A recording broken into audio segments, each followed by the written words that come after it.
Reddit, what is your most disturbing or creepy real story? We found a drug lab. I was 17 and had just gotten my license.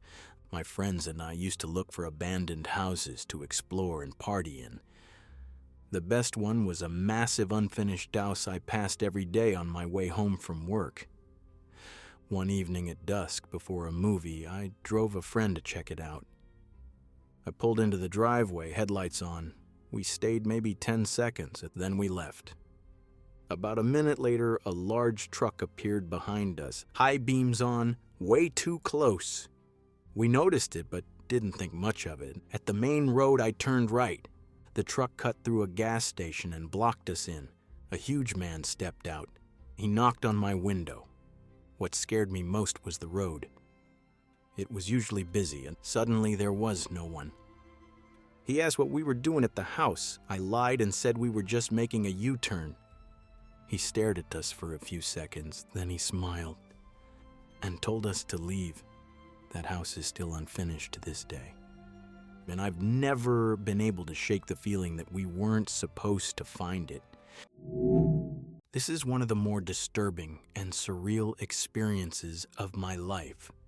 One early morning, a few years ago, around 5 a.m., I was walking to my bus stop.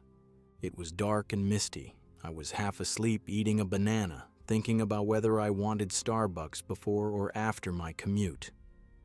As I reached a dimly lit corner near my street, a tall man in a black mask stepped out of an alley.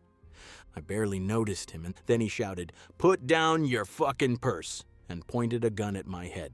Things got very clear very fast. He told me to put my bags down and walk toward him, toward the alley. I did what he said. My heart was racing. My hands were sticky with banana. I knew I needed to survive, and I wouldn't stop talking. I kept saying, "My stuff is over there. Please just take it." He screamed at me to shut up, climbed on top of me, and pressed the gun to my head. That's when he paused. I was dressed in baggy clothes like a teenage boy, but I swear, in that moment, he realized I was a woman. He got off me and said, "Come with me." He pointed down the alley, and I remembered the recent sexual assaults in my neighborhood, and something in my head said there was no way I was going down there. I told him I was coming. I took 2 small steps back. He turned toward the alley, and I ran. I sprinted for 6 or 7 blocks, screaming, not realizing the scream was mine. I didn't go back to the bus stop. I went home. The police searched the alley later. He was gone.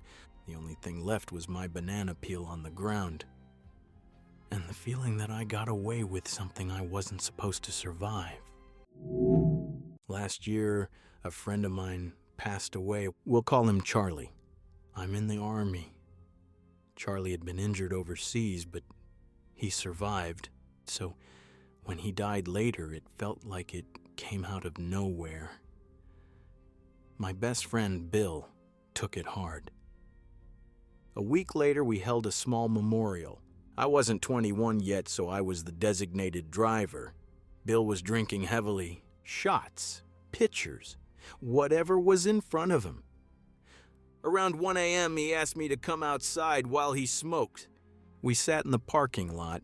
He stared at the ground for a long time. Then he said something I will never forget. "After I go home tonight, I'm going to kill myself."